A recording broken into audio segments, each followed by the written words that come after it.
यो नमः। ओम मातृशक्तये नमः। ओम सर्वेभ्यो नमः। श्रीमद् भगवद गीता का 46वां श्लोक में आगे बढ़ रहे हैं।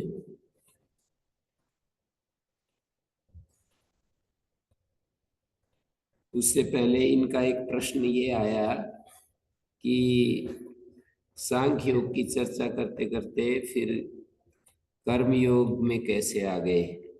तो इसका उत्तर ये होगा, सांख्य योग का अर्थ है आत्मा का जो पारमार्थिक रूप है उसको सांख्य योग कहा है। सांख्य जो है, सांख्य का अर्थ है यहाँ पर ज्ञान मार्ग। आत्मा का जो शुद्धतम रूप है वहां पहुंचने की बात है। और वैसा यदि किसी को अनुभव हो जाता है तो शोक मोह के लिए कोई स्थान नहीं। गीता शास्त्र अर्जुन के शोक और मोह को समाप्त करने के लिए प्रवृत्त हुआ है। और अर्जुन हम सब जिज्ञासु लोग हैं, हम सभी अर्जुन के प्रतिनिधि हैं। और जो श्रद्धालु हैं तथा जो अपने आप को भगवान के समर्पित करने के लिए तैयार हैं, वे सभी अर्जुन हैं। और उनके लिए गीता शास्त्र है। तो सांख्य का अर्थ है कि आत्मा के शुद्धतम रूप को जानना। आत्मा के शुद्धतम रूप को जिन्होंने समझ लिया उनके लिए शोक मोह के लिए कोई स्थान नहीं। लेकिन वहां तक पहुंचने के लिए साधन के रूप में कर्म मार्ग का संकेत किया है। कर्म योग का अर्थ है कि ईश्वर प्रसाद के लिए, ईश्वर को प्रसन्न, ईश्वर की कृपा पा करके और अपने चित्त को शुद्ध करके और आत्मा तक पहुंचना।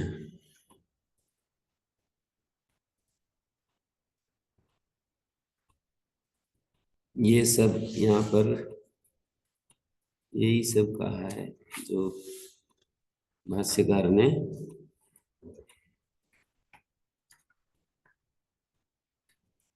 ऐसा ते अभीता बुद्धि सांख्ये, ऐसा ते अभीता बुद्धि सांख्ये योगे तु इमाम शृणु बुद्ध्या युक्तो यया पार्थ कर्म बंधम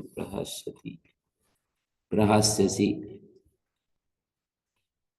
इस बुद्धि से माने कर्म योग वाली जो बुद्धि है, इस बुद्धि से युक्त होकर के कर्म बंधन को काट डालेगा।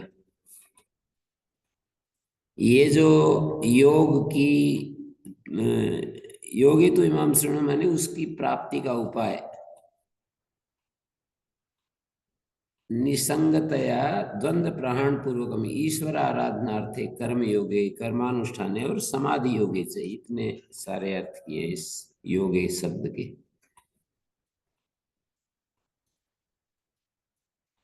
निसंगतया तत्प्राप्ति उपाय मानी सांख्य ज्ञान की प्राप्ति का उपाय। द्वंद्व का नाश करने के लिए, द्वंद्व क्या होता है? द्वंद्व का अर्थ होता है जो विपरीत स्वभाव वाले जो वो होते हैं ना, जैसे सुख और दुख के साधन जो विपरीत हैं, प्रतिपक्ष भूत हैं। सुख के लिए अनुकूलता, दुख के लिए प्रतिकूलता, सुख के लिए जय, दुख के लिए पराजय, सुख के लिए सम्मान, दुख के लिए अपमान, सुख के लिए लाभ, दुख के लिए हानि। तो सुख और दुख के जो साधन बने हुए हैं ना, उसको यहाँ पर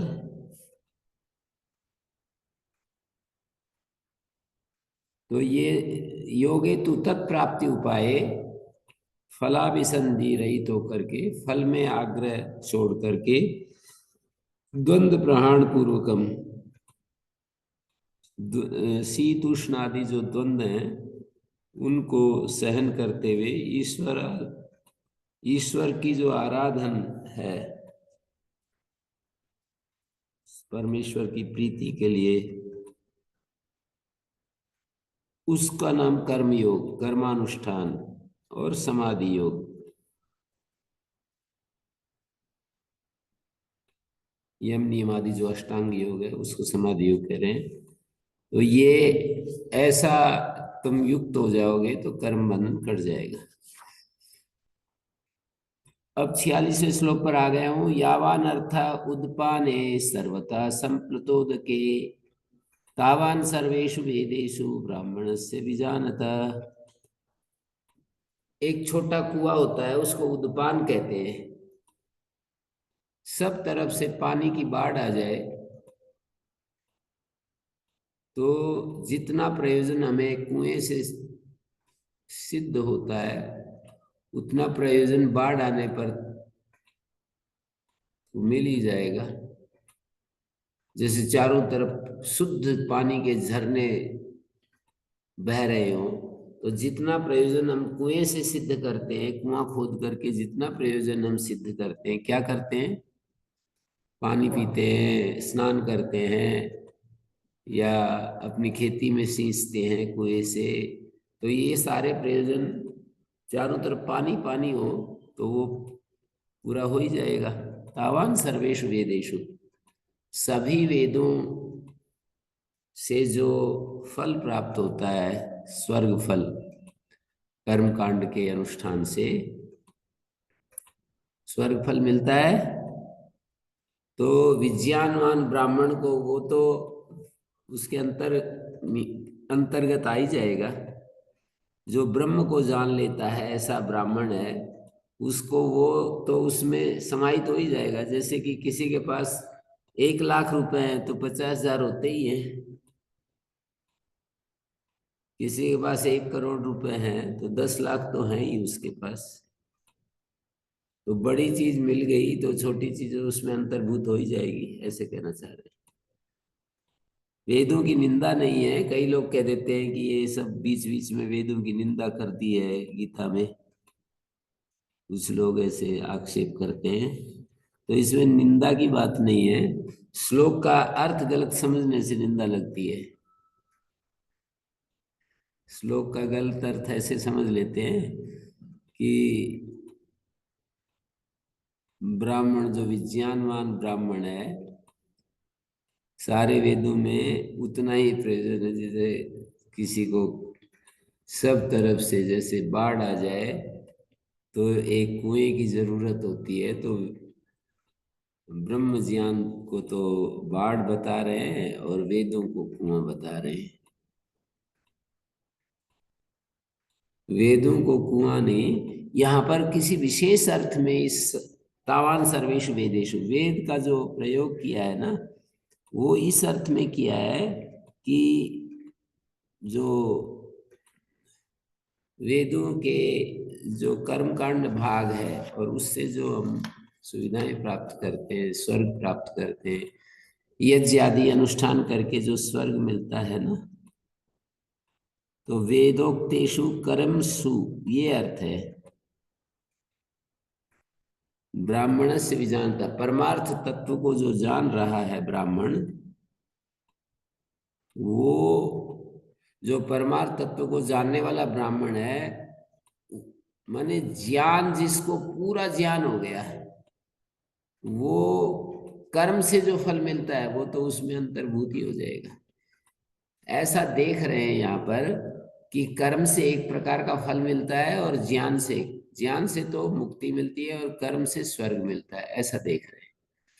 तो कह रहे हैं कि जो सुख है, जो कर्म से मिलने वाला सुख विशेष है, वो तो विज्ञानवान ब्राह्मण को अपने आप ही मिल गया। एक उपनिषद में, छांदोग्य उपनिषद में एक कथा आती है उसकी, रैक मुनि की। तो वहां पर यथा कृताय विजिताय अधरे या संयंते एवं सर्वम तद अभिसमेति यत्किंच प्रजा साधु कुर्वन्ति यस्तद्वेद यत् स वेद, ऐसा कहा वहां पर। ये जो छांदोग्य उपनिषद में ना, जानश्रुति की एक कथा आती है। रैक मुनि जो था वो जंगल में एक अपनी गाड़ी, टूटी सी गाड़ी लेकर के बैठा रहता है, और उसकी प्रशंसा में जानश्रुति नाम का एक कोई संपन्न व्यक्ति है, उसके घर के ऊपर हंस,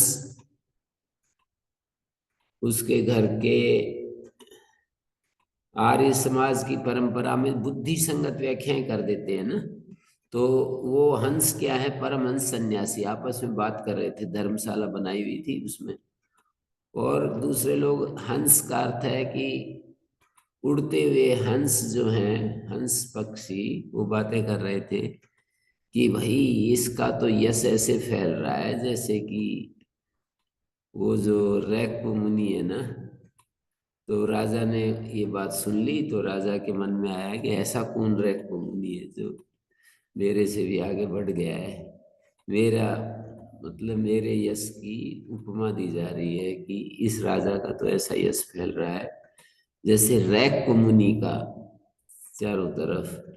वहां पर ये कहा है कि जैसे कृत पासा होता है ना, तो उससे पहले वाले एक जो खेल खेलते हैं, जुआ खेलते हैं, तो उसमें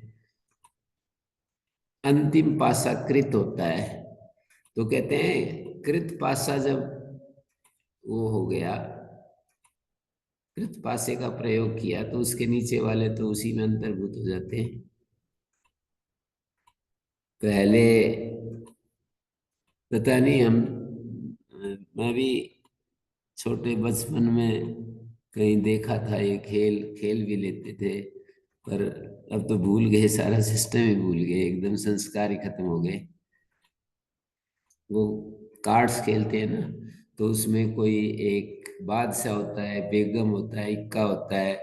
तो जैसे शायद इक्का सबसे ज्यादा बलवान होता है, तो उसमें उसके होने पर नीचे वाले तो अपने आप उसमें अंतर्भूत हो जाते हैं।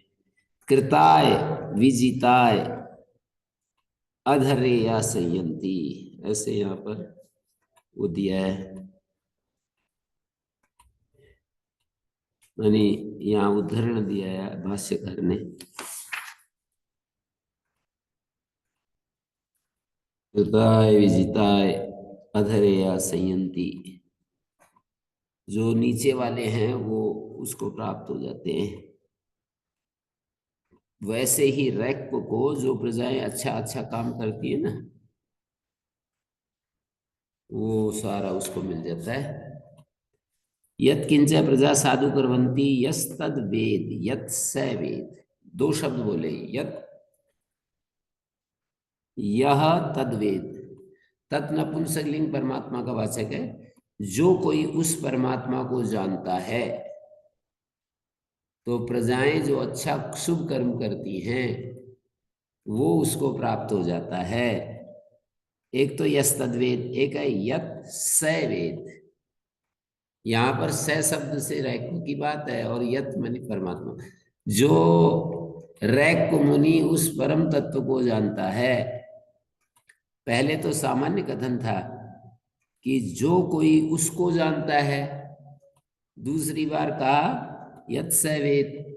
रैक मुनि जिस परम तत्व को जानता है, ऐसे ज्ञानी को प्रजाएं जो अच्छा कर्म करती है वो उससे प्राप्त हो जाते हैं।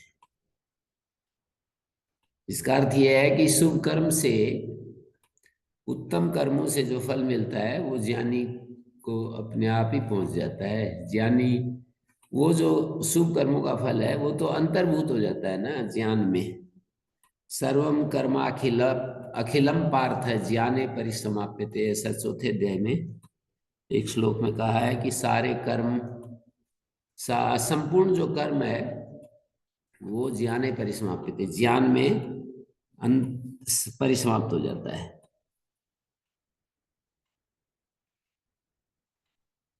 तो इसमें फिर सार रूप में ये है इसका श्लोक का भाव कि ज्ञान निष्ठा के अधिकार की प्राप्त होने से पहले पहले कर्म में जो अधिकृत है, तुम्हारे जैसा, अर्जुन जैसा,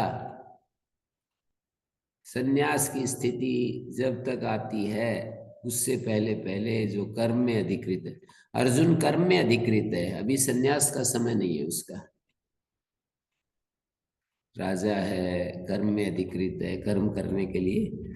तो जब तक वो संन्यास का समय नहीं आता है तब तक कर्म में अधिकृत व्यक्ति को कूप तड़ाग आदि के कूप तड़ाग आदि स्थानीय जो कर्म है ना वो करने ही चाहिए। ब्रह्म ज्ञान की बाढ़ आने से पहले कूप तड़ाग आदि का उपयोग लेना ही चाहिए, माने कुआं बना करके और अपने जीवन को साधनों से युक्त करना चाहिए। जैसे व्यक्ति, पानी के झरने चारों तरफ नहीं है तो क्या करेंगे, एक कुआं बना करके उसी का उपयोग लेंगे। तो इसी तरह से जब तक चित्त शुद्धि के द्वारा अंतःकरण पूरा शुद्ध नहीं हो जाता कर्मों के द्वारा, कर्मों से चित्त शुद्धि होती है, कर्मों से चित्त अशुद्धि भी होती है, दोनों काम है। कर्मों से चित्त अशुद्धि होती है जब कामनाओं से प्रेरित होकर कर्म किए जाते हैं, अहंकार युक्त होकर के कर्म किए जाते हैं, कर्तृत्व का जो अहंकार है, ये दो बातें जब होती हैं तो कर हमारा अंतःकरण और ज्यादा शुद्ध होता जाता है। लेकिन इससे सावधान होकर, मानी फलासक्ति से रहित होकर और कर्तृत्व अहंकार से मुक्त होकर के कर्म किए जाते हैं तो हमारा चित्त शुद्ध होता जाता है। और जब चित्त पूरा शुद्ध हो जाता है, चित्त शुद्ध होने का अर्थ होता है राग द्वेष मिटते जाते हैं। चित्त शुद्ध होने का इतना ही अर्थ है कि राग द्वेष मिटते जाते हैं। तो राग द्वेष जब मिट गए फिर ज्ञान की योग्यता आ जाती है। जब तक राग द्वेष है तब तक कर्म करने चाहिए, राग द्वेष मिटाने के लिए, चित्त का शोधन करने के लिए। कर्म से कैसे चित्त शुद्ध होता है, तो जब हम फल इच्छा से रहित होकर कर्म करते हैं तो धीरे धीरे हमारी बुद्धि से जो कर्म के द्वारा जो पदार्थ प्राप्त करते हैं, सम्मान प्राप्त करते हैं, वस्तुएं प्राप्त करते हैं, कर्म से यही सब मिलता है। तो जब फल इच्छा ही नहीं रहेगी तो फिर वो जो कर्म से मिलने वाली चीजें हैं उनके प्रति उदासीनता आती जाएगी। कर्म से हमारे को, देखो मैं कर्म करूंगा तो ये सब मिलेगा, अच्छे मकान बन जाएंगे, अच्छे खूब गायें होंगी, फल फूल होंगे, पेड़ बगीचे होंगे। तो इनमें फलाशक्ति का जितना जितना त्याग होता जाएगा उतना उतना हमारा निरपेक्षता बढ़ती जाएगी और हमारा जो आकर्षण है इन वस्तुओं के प्रति वो कम होता जाएगा, पदार्थों के प्रति, वस्तुओं के प्रति और धन के प्रति, साधनों के प्रति जो आकर्षण है वो कम होता जाएगा।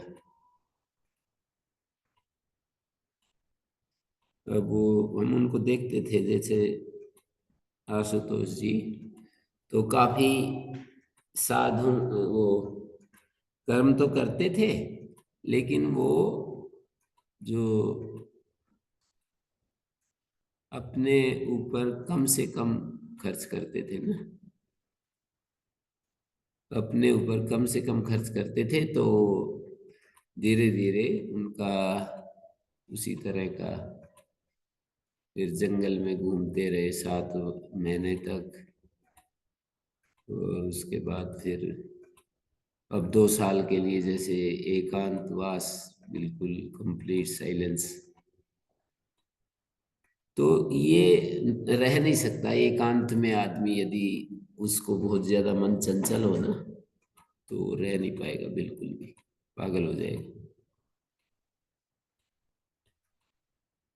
तो यथा कृताय विजिताय अधरेया संयंती,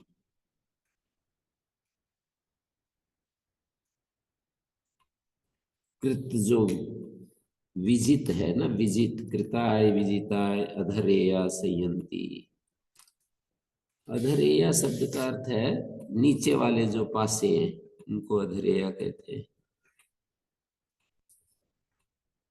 कृताय विजिताय, कृत नामक जो पाशा है, जो सबको सबके ऊपर रहता है, जीत लेता है। कृताय विजिताय अधरेया,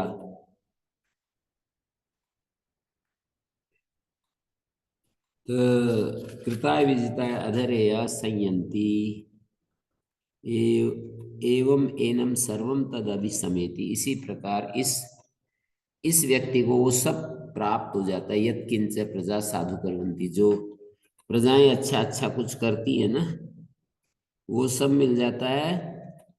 यस तद वेद यत् स वेद, जो उस परम तत्व को जानता है, ऐसा, जो उस परम तत्व को जानता है,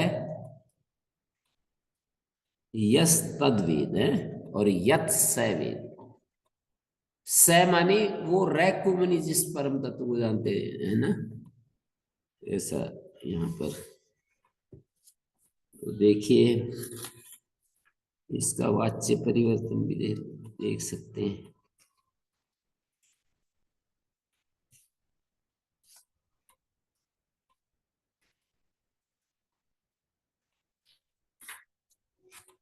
सा यावान अर्थ उदपाने,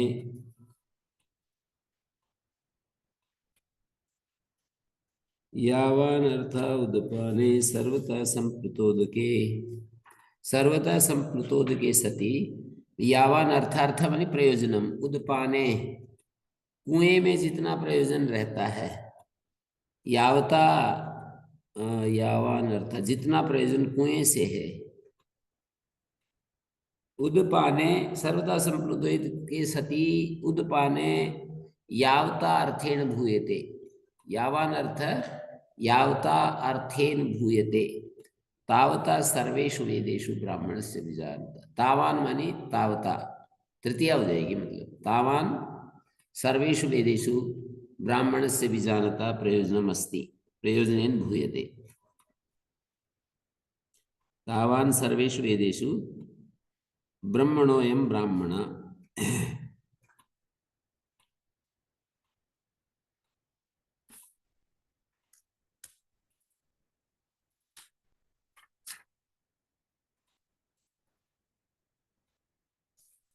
अगला ये इसमें ना, इस श्लोक में भी वेद की निंदा नहीं है। बात इतनी है कि भाई जिसको ब्रह्म ज्ञान है, वेदों शब्द का अर्थ यहाँ पर वेदों को जो कर्म कांड के अनुष्ठान में जो प्रयोग किया जाता है ना, उस वाले वेदार्थ को लिया है। कर्म कांड जो मंत्रों का विनियोग करके जो कर्म सिद्ध किए जाते हैं, वो यहाँ पर वेद शब्द से लिया गया है। ऐसे ही इस मंत्र में भी निंदा नहीं है, समझने की बात है। त्रैगुण्य विषय वेदानिश त्रैगुण्य भवार्जन, जैसे यूं कह दिया ना कि भाई वेद तो त्रैगुण्य विषय का प्रतिपादन करते, तू निस्त्रैगुण्य हो जा, माने वेदों से भी आगे चला जा। वेदों से आगे जाने की बात कह करके कोई यूं कहता है कि निंदा की बात नहीं है। यहाँ पर भी त्रैगुण्य विषय वेदा, इसको वो बता रहे हैं कि जो संसार, त्रैगुण्य माने संसार का जो वर्णन करने वाला जो वेद भाग है, वेद में संसार को सुंदर बनाने का जो सुख भोगने का जो संदेश है, कर्मों से सुख भोगने की बात जो कही गई है, कर्म अच्छे होंगे तो सुख मिलेगा, सुख बढ़ेगा। तो कहते हैं तुम मुक्त होने के लिए तो तुम्हें इस त्रैगुण्य विषय वाला जो वेद भाग है उससे आगे बढ़ना पड़ेगा। माने तुम्हें आत्म तत्व की तरफ गति करनी पड़ेगी। त्रैगुण्य विषय वेदा, त्रैगुण्य विषय का अर्थ है त्रैगुण्य संसार को कहते हैं, वो प्रकाशितव्य है जिन वेदों का, तुम निस्त्रैगुण्य हो जाओ, वो हो जाओ। आनंद गिरी जी, एक आचार्य शंकर ने सबसे गीता के ऊपर प्राचीन भाष्य मिलता है, जितने भाष्य आज तक गीता के ऊपर हुए हैं, हजारों हुए हैं, आचार्य शंकर का सबसे प्राचीन भाष्य। और उसके ऊपर आनंद गिरी एक आचार्य हुए, तो उन्होंने आचार्य शंकर के सभी ग्रंथों के ऊपर टीका लिखी है। जितना आचार्य शंकर ने लिखा था उसके ऊपर भाष्य लिखा है आनंद गिरी जी। तो आनंद गिरी जी ने साफ यहाँ लिखा है, त्रैगुण्य विषय वेदा वेद शब्देन अत्र कर्म कांडम में विगृह्यते। वेद शब्द से यहाँ कर्म कांड लिया गया है। तो तीन कांड है ना, कर्म कांड, उपासना कांड और ज्ञान कांड। पर वेद शब्द से यहाँ कर्म कांड लिया है। तीन कांड होते हैं, कर्म कांड, उपासना कांड और ज्ञान। ब्राह्मण भाग कर्म कांड प्रधान है, आरण्यक भाग उपासना प्रधान है और उपनिषद भाग ज्ञान प्रधान है। और मूल संगीताओं में तो ऐसा है कि वो तो समुद्र जैसा है, उसमें तो सारी चीजें बिखरी बिखरी, उसमें सारी चीजों के सूत्र मिल जाते हैं, कर्म के भी, उपासना के भी, ज्ञान के भी सूत्र मिल जाते हैं। पर ऐसे मुख्य रूप से यदि देखा जाए तो ब्राह्मण ग्रंथ में कर्म के बारे में, कर्म को किस विधि से करना चाहिए, कौन कौन से कर्म करने चाहिए, कर्म मानी वही यज्ञीय कर्म कांड आदि, ब्राह्मण ग्रंथ उसमें भी नियुक्त है। फिर उपासना, आरण्यक जो भाग है उसमें उपासनाओं का वर्णन है, और जो उपनिषद है उसमें आत्मा के शुद्धतम रूप का वर्णन है। तो तुम जो है संसार का परिवर्जन करने के लिए, विवेक प्राप्त करने के लिए निष्काम हो जाओ।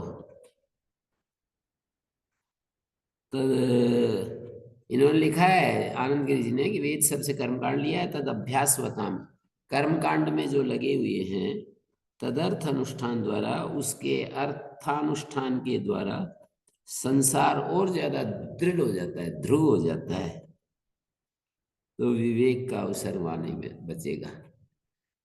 विवेक माने आत्म अनात्म का विवेक, विशेष अर्थ में विवेक की बात है।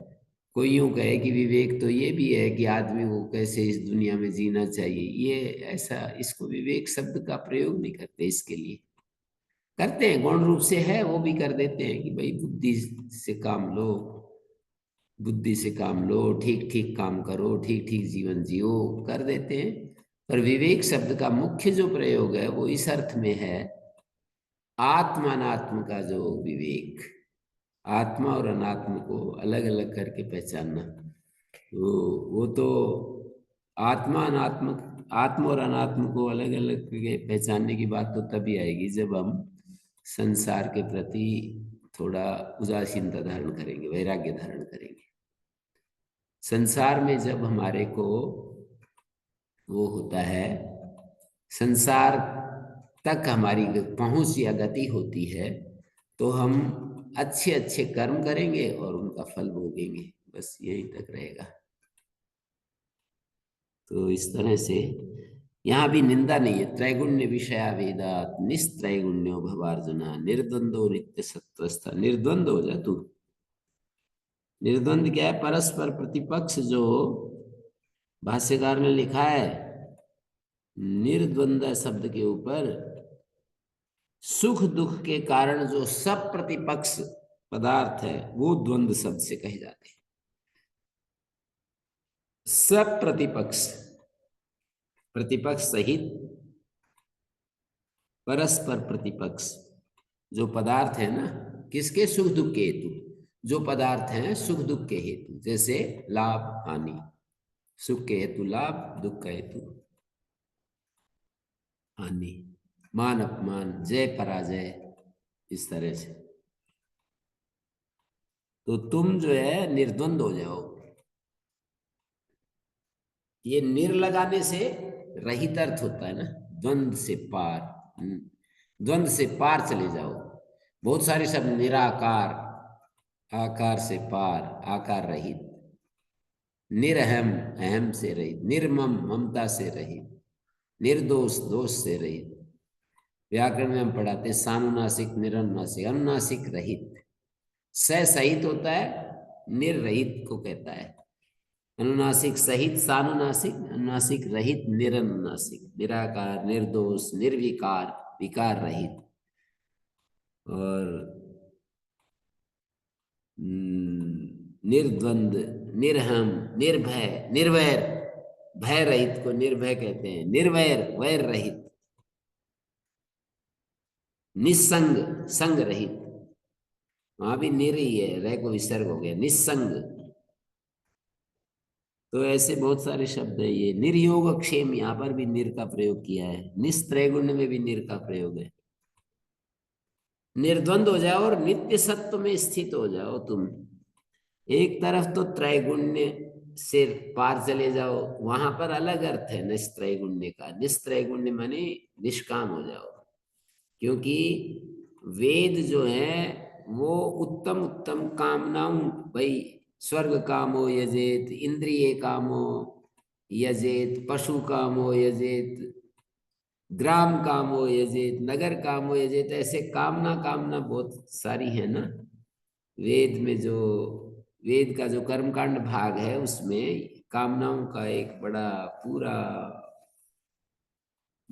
खूब विशाल जाल फैलाया हुआ है कि भाई इस कामना, ये कामना हो तो इस विधि से यज्ञानुष्ठान करो, अमुक कामना हो तो इस विधि से यज्ञानुष्ठान करो, फिर वो चीज पूरी हो जाएगी। लगोगे तो।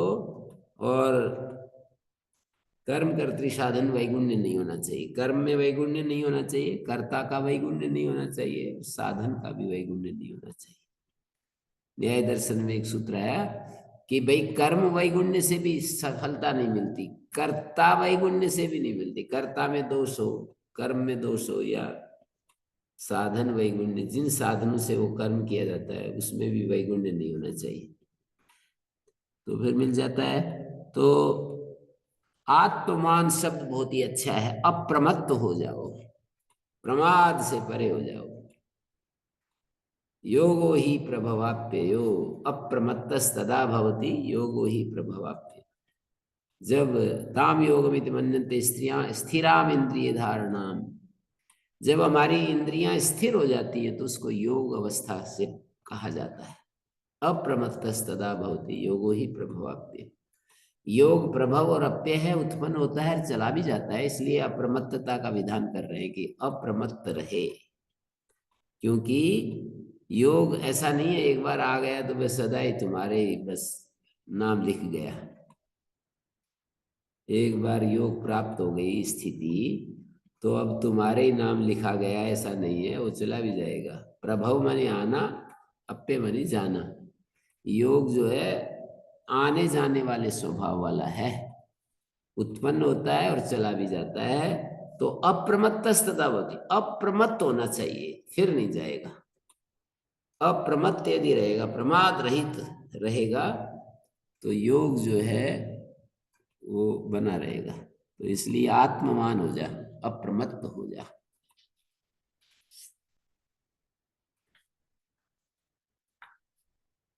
तो ऐसे ऐसे वाक्य जो आते हैं ना, उनमें निंदा की बात नहीं है, ये समझने की बात है कि यहाँ तो कर्म कांड की बात इससे पहले भी वेदवाद रतः नान्यद स्थितिवादिना स्पष्ट ही वहां पर स्वर्ग कर्म फल प्रदाम, क्रिया विशेष बहुलाम, जन्म कर्म फल प्रदाम, कर्म फल जो जन्म है उसको देने वाली क्रिया विशेष बहुला वाणी को सुनाते हैं। वेदवाद रता माने वेद वाक्यों का, वेदवाद रता वेद वाक्यों के जो वो है अर्थवाद, फल और साधन, उनमें जो रमण कर रहे हैं लोग, विद्वान लोग, या जो उस रास्ते के पथिक।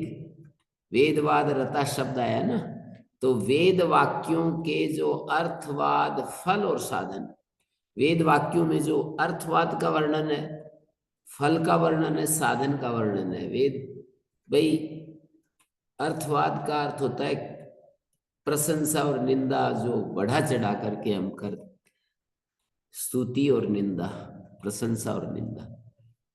जो त्याज्य है उसकी निंदा और जो ग्राह्य है उसकी प्रशंसा। तो अर्थवादों का प्रयोग किया जाता है। अर्थवाद और कर्मों का जो फल है और उसमें जो साधन उसके जो बताए हैं, फल के साधन, उनमें रमण कर रहे हैं। तो ऐसा कहने से वेद की निंदा क्या हो गई? वेद वाक्यों से जो अर्थवाद, फल और साधनों को सामने रख करके जो भोग ऐश्वर्य को प्राप्त कराने वाला जो वेद का जो कर्मकांड भाग है, भोग ऐश्वर्य प्रसक्ता नाम तया भरित चेतसाम वेदवाद रतः पार्थ है नान्यद स्थितिवाद याम इमाम पुष्पिताम वाचम प्रवदंती अविपश्चिता। ये पुष्पित वाणी को, बड़े लच्छेदार भाषा को वो मीमांसक लोग जो है ना, ऐसी वाणी बोलते हैं। वो कामनाओं से भरे हुए हैं, स्वर्ग ही उनका परम है। और जन्म कर्म, कर्म फल रूपी जन्म को, कर्मों का फल जन्म बताया जाता है, कर्मों का फल मोक्ष नहीं, कर्मों का फल जन्म है। कर्मों का फल मोक्ष तब है जब निष्कामता के साथ कर्म किए जाते हैं। तो निष्कामता के साथ किए जाते हैं तो उससे चित्त शुद्ध होगा, और चित्त शुद्ध होगा तो फिर ज्ञान आएगा, और ज्ञान आएगा तो फल वो क्या है, मोक्ष होगा। तो परंपरा से निष्काम कर्म फल मोक्ष तक पहुंचाते हैं। लेकिन यदि कामनाओं से युक्त होकर के किए जाएंगे, कर्म का फल जन्म होगा। कर्म हम करेंगे और उससे हमें जन्म मिलेगा, और साधन मिलेंगे, अच्छी बुद्धि मिलेगी, अच्छी वाणी मिलेगी, अच्छा ये जो है ना, एक एक व्यक्ति को देखते हैं हम, इतनी प्रवाहमयी वाणी बोलते हैं भाषण जब देते हैं। तो केवल यही लोग हों ऐसा नहीं है, अपने वैदिक लोग ही। मुसलमानों में मैंने देखा इतने धड़ल्ले साथ बोलते हैं, ईसाइयों में भी देखा, क्रिश्चियंस में, और सब में खूब अच्छे अच्छे। तो वो कर्मों का फल है। पहले जन्मों में उन्होंने उस दिशा में साधना की थी, वो मिल गया। ऐसे ही अच्छा शरीर मिल जाता है, अच्छे साधन मिल जाते हैं, राजा बन जाते हैं, कर्मों का ही फल है ये सब। कोई राजा बन गया तो ये इस जीवन में तो खूब अपने भोगते रहते हैं, इतना सुख भोगते हैं, जो भी मन में आया। भोग की पराकाष्ठा ये है कि हमारा संकल्प आया और उसको पूरा करने के लिए पूरा सब कोई उसके लिए बस जुट जाए। ये भोग की पराकाष्ठा है। किसी का संकल्प है और पूरा करने के लिए दुनिया जुट जाती है। ये भोग की पराकाष्ठा है। तो ये सब मैं ये कहना चाह रहा था कि यहाँ पर जो कहा है, भोग ऐश्वर्य प्रसक्ता नाम तया परिचेत सम व्यवसायत्मिका बुद्धि समाधो न विधीयते। समाधि में, अंतःकरण में वो बुद्धि नहीं आती है, निश्चयात्मिका बुद्धि, मानी वेदवाद रता शब्द कह करके। और एक उसमें आता है 11वें अध्याय में, वहां पर भी निंदा की बात नहीं है। अब जिसको पहले ही आग्रह बना लिया कि निंदा करती है गीता वेदों की, तो उनको समझना चाहिए कि निंदा कहाँ करती है। वेदांत कृत वेद विदेव चाहम, ऐसे वाक्य भी आते हैं ना, उनके प्रकाश में फिर देखना चाहिए। पूर्वाग्रह कर लेंगे तो यूं कह देंगे ज्यादा से ज्यादा कि ये प्रक्षिप्त है, वो वाले सही हैं, ये वाले प्रक्षिप्त बता देंगे। ऐसे कहा सुदूर 11वें अध्याय में भगवान ने अपना जो विश्व रूप दिखाया, सुदूर सुदूर दर्शम इदम रूपम दृष्टवान असि यन्मम। भगवान ने कहा कि जो तुमने जो ये मुश्किल से देखने योग्य जो रूप तुमने देखा है ना, देवाप्यस्य रूप से, देवता भी इस रूप को देखने के लिए लालायित रहते हैं, विश्व रूप दर्शन को। भगवान का जो विश्व रूप है सब जगह, एक तो उसका विभूति रूप है, मानी एक एक दिशा में, जैसे वृक्षों में मैं अश्वत्थ हूँ, वेदों में साम वेद हूँ, और ऐसे ही बहुत सारी विभूतियां गिनाई। और विश्व रूप तो ऐसा है कि कण कण में भगवान को दिखा रहे हैं, और इसमें जितनी उथल पुथल है, जितना भयानक विकराल जो घटनाएं घटती हैं, सब वो उसके ही मूल में परमात्मा को दिखाते हैं। तो यहाँ पर वो कहते हैं, ना हम वेद न तपसा न दान न चैज्या शक्या एवं विदो दृष्टुम दृष्टवान अस्माम यथा। जैसा तुमने मुझे देखा, ऐसा न तो वेदों से पकड़ में आएगा, न तप से, न दान से, न इज्जा यज्ञ से। तो इसमें निंदा की क्या बात है? वेदों से पकड़ में नहीं आएगा, इसका मतलब है इतना ही तो है कि कोई वेदों को पढ़ता रहे, पढ़ता रहे, पढ़ता रहे, और वेदों का वो यज्ञ आदि करता रहे, यज्ञ याग आदि करता रहे, तो ऐसा रूप कैसे भी समझ में आएगा भाई? वेद में ही कह रखा है, ऋचो अक्षरे परमे व्योमन, परम व्योम में ऋचाएं हैं। ऋचो अक्षरे परमम परमे व्योमन, तस्मिन् देवादि विश्वे निषेदु, तस्मिन् देवादि विश्वे निषेदु यस्तन्न वेद किन ऋचा करिष्यति। जो उस परमात्मा को नहीं जानता, ये ऋचाएं क्या है? ऋचाएं क्या करेंगी वहां? यस्तन्न वेद किम ऋचा करिष्यति यस्तद वेद तैमे समासते। वे ही समासीन होते हैं जो उस परम तत्व को जानते हैं। तो वेद में ही ऐसी बात है, तो इसमें निंदा की कुछ बात नहीं। यूं कह रहे हैं कि वेद के शब्दों में खूब रमण कर रहा है कोई, और उनके शब्दों का प्रकृति प्रत्यय पूर्वक, व्याकरण आदि पूर्वक अर्थ जान भी लेता है, लेकिन आत्मा को नहीं जाना तो बात नहीं बनेगी। इसलिए फिर अनन्य भक्ति से मैं ऐसा, जो मेरा रूप है वो अनन्य भक्ति से, भक्त्यात्वनन्य या शक्य अहम एवं विदोर्जुना ज्ञातुम द्रष्टुम च तत्वेन प्रवेष्टुम च परम तपः। जानना, फिर उसको देखना, फिर तत्वतः प्रवेश करना, ये सब अनन्य भक्ति से ही ऐसा देखा जा सकता है। प्रत्यक्षतः देखने के लिए, तत्व से जानने के लिए और प्रवेश करने के लिए, एक ही भाव से प्राप्त होने के लिए अनन्य भक्ति से ही शक्य है। तो देखो, हमें तो ऐसा ही समझ में आ रहा है कि भगवान जो हैं, वेद की निंदा कैसे कर सकते हैं? प्रक्षिप्त भी नहीं कहना चाहिए। गीता में आचार्य शंकर के समय गीता ऐसी की ऐसी 700 श्लोकों की उपस्थित है। उन्होंने लिखा है ये सब, मैं 700 श्लोक वाली गीता पर भाष्य लिख रहा हूँ। और आर्य समाज के विद्वान तो आचार्य शंकर का काल काफी पीछे बताते हैं, लगभग 2500। मेरे सिद्धांत ने 2200 साल लिखा है, और उनके 200 साल और बीत गए, 2400 साल समझो, 2500 साल लगभग हो गए। और महाभारत को 5000 साल हुए। तो उस समय भी लिखा है कि बहुत सारे लोगों ने, इस आचार्य शंकर लिखा है कि भाष्य किए हैं, पर वो गीता के अभिप्राय को समझ नहीं पा रहे हैं, इसलिए मुझे लिखना पड़ रहा है। तो उनके सामने भी वही गीता चल रही थी, 700 श्लोक वाली गीता पर भाष्य उपलब्ध थे। और जैसे अभी 2500 साल पुराना हमको आचार्य शंकर का भाष्य मिलता है, तो उस समय भी महाभारत के कुछ साल तक तो क्या मिलावट कर नहीं सकते हैं। और फिर वो भाष्य हो गए बहुत सारे, भाष्य गीता के ऊपर भी मिलावट कैसे करेंगे? आगे कह रहे हैं, ये 47वां श्लोक जो बहुत प्रसिद्ध है ना, इसका,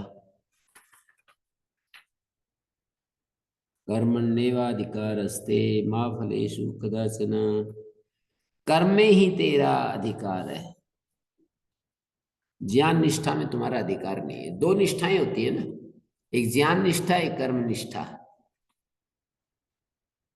स्पष्ट है, जैसे कोई ब्राह्मण है, सन्यासी है, उसके लिए ज्ञान निष्ठा है। और ये जो क्षत्रिय लोग हैं, वैश्य लोग हैं, शूद्र लोग हैं, उनको लिए कर्म निष्ठा है। कर्म तो ब्राह्मण भी करता है, पुस्तक लिखता है या प्रवचन करता है या पढ़ाता है, कर्म तो है। पर ये कर्म नहीं कह रहे हैं। कर्म का अर्थ है वहां पर, कर्म निष्ठा का अर्थ है वर्णाश्रम धर्म। और सन्यासी को वर्णाश्रम धर्म, उनका तो यही है कि सब कामों से उपरत होकर के बस एक परमात्मा में स्थित हो जाए। और वो करते हैं तो फिर वो उसके लिए करते हैं, लोक संग्रह के लिए, संसार की व्यवस्था बनाए रखने के लिए, मतलब संसार में नष्ट भ्रष्ट ना हो जाए लोग, गलत समझ के चलते तो नष्ट भ्रष्ट ही हो जाएंगे। कर्मण्येवाधिकारस्ते, तुम्हारा कर्म में ही अधिकार है। माँ फलेषु कदाचन, कर्म में कभी, फल में तुम्हारा कभी भी अधिकार नहीं। एव जो है ना, कर्मण्येव अधिकार, कर्मण्येव अधिकारस्ते माँ फलेषु कदाचन, फल में नहीं। ब्राह्मण का ही सन्यास का अधिकार है। ब्राह्मणों निर्वेदमायात, ऐसा आता है ना, एक मुंडक उपनिषद का श्लोक है, परीक्ष लोकान कर्मचितान ब्राह्मणों निर्वेदमायात नास्ति अकृता कृतेन। सारी दुनिया का परीक्षण करके, परीक्ष लोकान कर्मचितान, कर्म से इकट्ठे जो लोग हैं उनका, ब्राह्मण वैराग्य को धारण करता है कि मेरे को बस अब वही कर रहा है। किसी अवस्था में भी, एक बार मैं मणि गुरु जी से कह रहा था, कुछ कह रहा था मैं, बोले अब तो बस उपरते उपरमे ततस्ततः क्रियाभ्या, ऐसा वाक्य बोला उन्होंने कि यही करना है अब तो, सब तरफ से अपने को सिमेटना है। उपरमेत ततस्ततः उपरमेत क्रियाभ्या, क्रियाओं से, कर्म से अपने आप को विड्रा करना। तो खूब कर्म किया उन्होंने, शास्त्रार्थ किए, बहुत लोगों को पढ़ाया, कितने लोगों को ग्रंथ संपादन किए, सब कुछ किया। अब जो है आखिरी में उपरमेत ततस्ततः क्रियाभ्या, ये तो ये सन्यासी का अधिकार बताते हैं, ये ऐसी स्थितियां ना। ब्राह्मणा प्रव्रजेत, या विवेक वैराग्य आदि रहित का जो है ना, विवेक वैराग्य आदि जो रहित है उसको कर्म में अधिकार है। ज्ञान निष्ठा क्या है? सर्वकर्म संन्यास को ज्ञान निष्ठा कहते हैं। तो तब तत्र च कर्म कुर्वतो माँ फलेषु अधिकार, कर्म फल तृष्णा ना हो तुम्हारी कभी भी, किसी अवस्था में भी कर्म फल में जो तृष्णा होती, इच्छा होती है ना, वो नहीं होनी चाहिए, स्पृहा। जब कर्म फल में तृष्णा होगी तो कर्म फल प्राप्ति का हेतु बन जाओगे तुम। माँ कर्म फल हेतु भू, एवं माँ कर्म फल हेतु भू, कर्म फल का हेतु मत बन। कर्म फल क्या है? जन्म। ये बार बार दोहराई गई ये बात, कर्म फल जन्म होता है। तो माँ कर्म फल हेतु भू, लुंग लकार का प्रयोग है। माँ के योग, मांगे लुंग, मां के योग में लुंग हो रहा है और अटाट का निषेध हो रहा है। माँ अभूत अभूतम अभुवन अभू, माँ कर्म फल हेतु भू, कर्म फल का हेतु तू मत बन। कर्म फल माने जन्म का हेतु मत बन। कर्म फल में तृष्णा होगी, कर्म फल में यदि तृष्णा होगी तो कर्म फल प्राप्ति का हेतु बनोगे। कर्म फल की जो प्राप्ति है उसके हेतु बनोगे। यदा ही कर्म फल तृष्णा प्रयुक्ता कर्मणि प्रवर्तते, कर्म फल की तृष्णा से प्रेरित होकर कर्म में लगोगे तो कर्म फल से जन्म हेतु भवेत्, कर्म फल जो जन्म है उसके तुम हेतु बनोगे। और यदि कर्म फल नहीं चाहते हैं हम, तो फिर तो कर्म के इतने कर्म करके क्यों अपने आप को आफत में डालते हैं? फिर तो कर्म को ही छोड़ दें। तो ये कहा नहीं, माते संगोस्त्व कर्मणि, तुम्हारा तुम्हारा जो आसक्ति है अकर्म में भी नहीं होनी चाहिए। संग का मतलब आसक्ति, मन में ऐसा प्रलोभन भी नहीं लाना चाहिए कि जब भाई कर्म फल ही नहीं चाहिए तो फिर मैं क्यों चक्कर में पड़ूं। फिर तो ये एक तरफ अपना हो जाऊं चुपचाप। तो कह रहे हैं जब तक तुम्हारी, वो आखिरी में जाकर बताएंगे ना, कि जब तक तुम्हारी ऐसी स्थिति नहीं आती ना तब तक तुम हो नहीं पाओगे। केवल सोचने से थोड़ी होती है चीजें, अगर मैं ऐसा कर लूं, ऐसा हो जाऊं, ऐसे थोड़ी होती है। उसके लिए बहुत लंबी जो संस्कार की जो धारा है वो पक्की होनी चाहिए, तब जा करके हमारा काबू लगता है। नहीं तो ऐसे एक जैसे बालू से कोई बनाए, पुल बनाए नदी को रोकने के लिए, बालू मिट्टी से। मेरे को यही कथा सुनाई थी जब मैं गुरुकुल में जाने के लिए तैयार हुआ ना, तो स्वामी जी के पास चला जाता था मैं, दंडी स्वामी जी। तो वो मेरे को सुनाते रहते थे, बोले कि एक ऋषि पुत्र थे, तो वो तप करने लगे बाल्यकाल में ही। तो ऋषियों ने कहा कि इसको तो भाई समझाना पड़ेगा, ये बाल्यकाल तो पढ़ने पढ़ाने में जाना चाहिए, शास्त्र पढ़ने में जाना चाहिए अभी। ये तो वो लेकर के पानी में बालू डालने लगे। तो उसने आंखें खोली, पूछा क्या कर रहे हैं आप, किं क्रियते। उसने कहा कि सेतुर्बद्ध थे। तो यद्यपि बालक था पर उसको समझ तो हो ही गई थी, किम बालू गया सेतुर्बद्ध थे।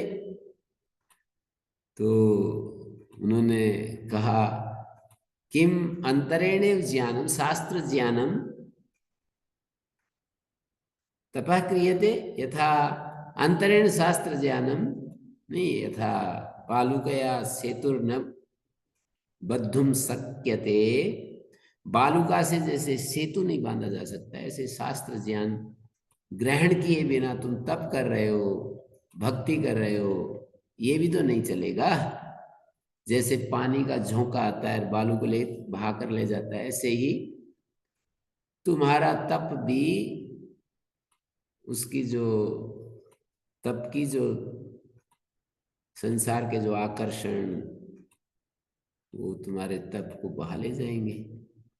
अब किसी का संस्कार इतना ज्यादा हो गया तो उसको थोड़ी कोई रोक सकता है, वो तो फिर करेगा। तो सामान्य प्रोसेस होता है कि विशेष अपवाद होता है, तो अपवाद तो अलग चीज होती है। जैसे कोई कोई बिरला ही होता है, वो तो किसी पूछता भी नहीं है, बस लग जाता है। जैसे वो हमने देखा ना एटा गुरुकुल के पास जो साध्वी जो बैठी हैं, तो वो जो है कोई होता है। बाकी तो सामान्य प्रोसेस यही है कि भाई धीरे धीरे अपने आप को तैयार करें, शास्त्रों को समझें, आचार्यों के वचनों को सुने, फिर धीरे धीरे सामान्य प्रोसेस है। वो अपवाद कोटि में आएगा। जो कोई एक बिना ही पढ़े चुपचाप बैठ गया, सारी जिंदगी ऐसे बैठा रहता है, तो वो तो फिर अपवाद कोटि में आएगा। तो इसमें चार भाग है ना, कर्मण्येव अधिकारस्ते, तुम्हारा कर्म करने में ही अधिकार है। माँ फलेषु कदाचन, कभी भी तुम फल में तृष्णा मत पैदा करो। और माँ कर्म फल हेतु, कर्म फल जो जन्म होता है उसके तुम कारण मत बनो। यदि फल में तृष्णा प्रेरित होकर के कर्म करोगे तो कर्म फल जो जन्म है उसके कारण बन जाओगे। तुम्हें कर्म फल का हेतु नहीं बनना। कर्म फल में तृष्णा यदि होगी ना तो कर्म फल प्राप्ति के हेतु बन जाओगे। तृष्णा यदि होगी तो किसकी, कर्म फल में तृष्णा होगी तो। और कोई कहे कि कर्म फल तृष्णा प्रयुक्ता कर्मणि प्रवर्तते, यदा ही कर्म फल तृष्णा प्रयुक्ता तो जन्म के हेतु यदि कर्म फलम नेष्यते किम कर्मणा दुख रूपेण, दुख रूप कर्म से क्या लेना देना फिर। तो कहा कि नहीं नहीं, फिर भी करना है। माते संगोस्तो कर्म नहीं, अकरण में प्रीति तुम्हारी नहीं होनी चाहिए।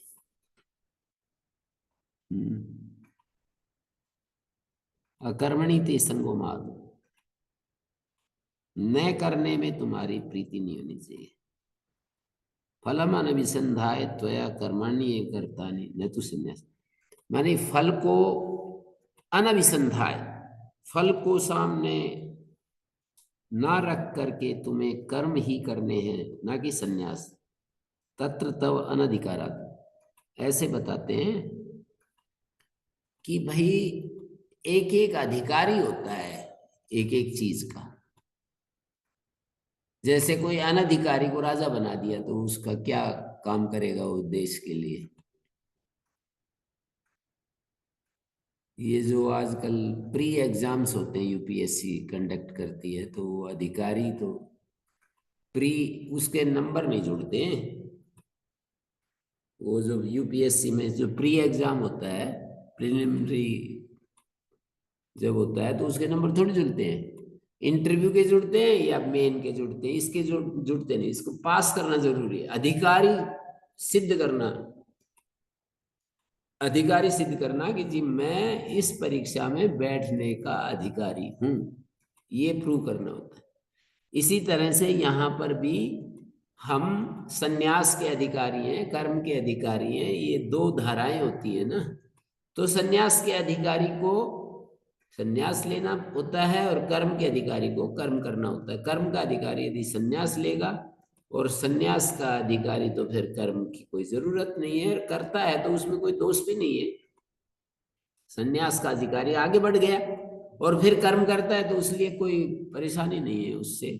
श्री कृष्ण की तरह हो जाएगा वो तो, जैसे निर्लिप्त भाव से और वो दुनिया में कुछ कर रहे हैं, जनक की तरह हो जाएगा या ज्वल की तरह हो जाएगा। सन्यास, सन्यासी होकर के भी कर्म किए जा सकते हैं, पर कर्म करने वाला यदि सन्यास लेगा तो उससे तो फिर अपने आप भी डूबेगा और उनको भी डुबोएगा, यही होगा फिर तो। हैं? एक प्रश्न था, हाँ जैसे कोई अच्छा कर्म किया, कर्म अच्छा कर्म के तो फल तो उसी वक्त मिल जाता है, वो इंसान उसी वक्त अच्छा हो गया। हाँ, वो तो है ही। अच्छा कर्म किया तो एक प्रकार से हमारे को जो संतोष मिलता है वो वाला ना, हाँ वो अच्छा इंसान तो उसी आत्म वक्त। संतोष मिलता है कर्म के। हम कुछ भी अच्छा करते हैं तो ध्यान देंगे तो वो तो मिल ही जाता है। फिर और फल का मतलब ये है कि जैसे खेती करें तो हमें अनाज मिले, जैसे गाय की सेवा करें तो वो तो मिल गया, उसके साथ में फिर हमें रुपया पैसा दूध घी आदि मिलता है, उसको फल कह देते हैं। तो माँ कर्म फल हेतु माते संगोस्तो कर्मणि कर्मण्येव अधिकारस्ते ते कर्मणि एव अधिकारेण भूयते माँ फलेषु कदाचन, माँ फलेषु कदाचन ते अधिकारेण भूयेत, फलों में तुम्हारा अधिकार नहीं है। कर्म में तुम्हारा अधिकार है, फल में तुम्हारा अधिकार नहीं है। कर्म फल में अधिकार क्या? तृष्णा, माँ फलेषु तृष्णा कर्तव्य, फलों में तुम्हें, वैसे ये भी अर्थ होगा कर्म में तुम्हारा अधिकार है, फल में तुम्हारा अधिकार नहीं है। अर्थात फल तुम्हारे हाथ में नहीं है, बहुत सारी शक्तियों के हाथ में है फल, तो इसलिए फल में तृष्णा छोड़ दो, क्योंकि तुम्हारे अधिकार में ही नहीं है वो, तृष्णा छोड़ दो। और कर्म फल हेतु भू, कर्म फल का षष्ठी समास है, कर्म फल का हेतु तुम मत बनो। कर्म फल का हेतु कौन बनता है?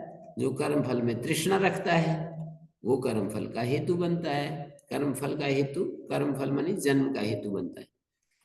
और जब कर्म ही नहीं करना, ना फल ही नहीं लेना, तो दुख रूप कर्म क्यों करूं? तो कहते हैं माते संगोस्तो कर्मणि, अकर्म में भी तुम्हारी प्रीति नहीं होनी चाहिए। माते संगेन भूयेत, अस्तु का भूयताम, माते संगेन भूयताम अकर्मणि।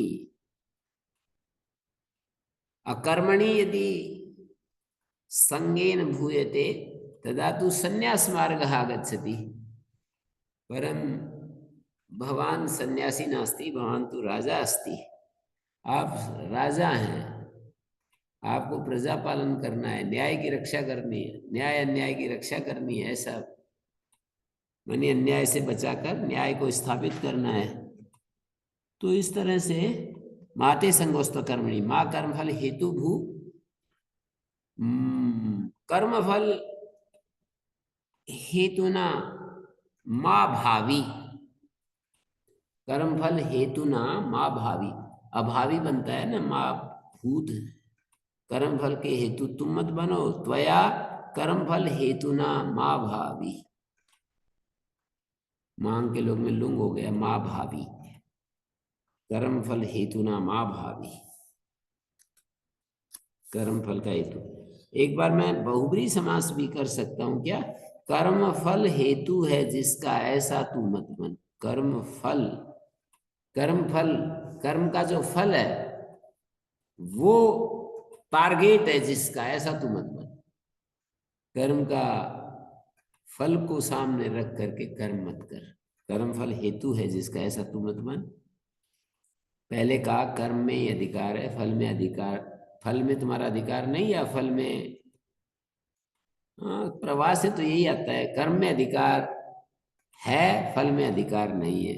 और कर्म फल ऐसा तुम मत बनो कि कर्म फल हेतु बन जाए और फिर तुम कर्म करो, और अकर्म में भी तुम्हारी प्रीति नहीं होनी चाहिए।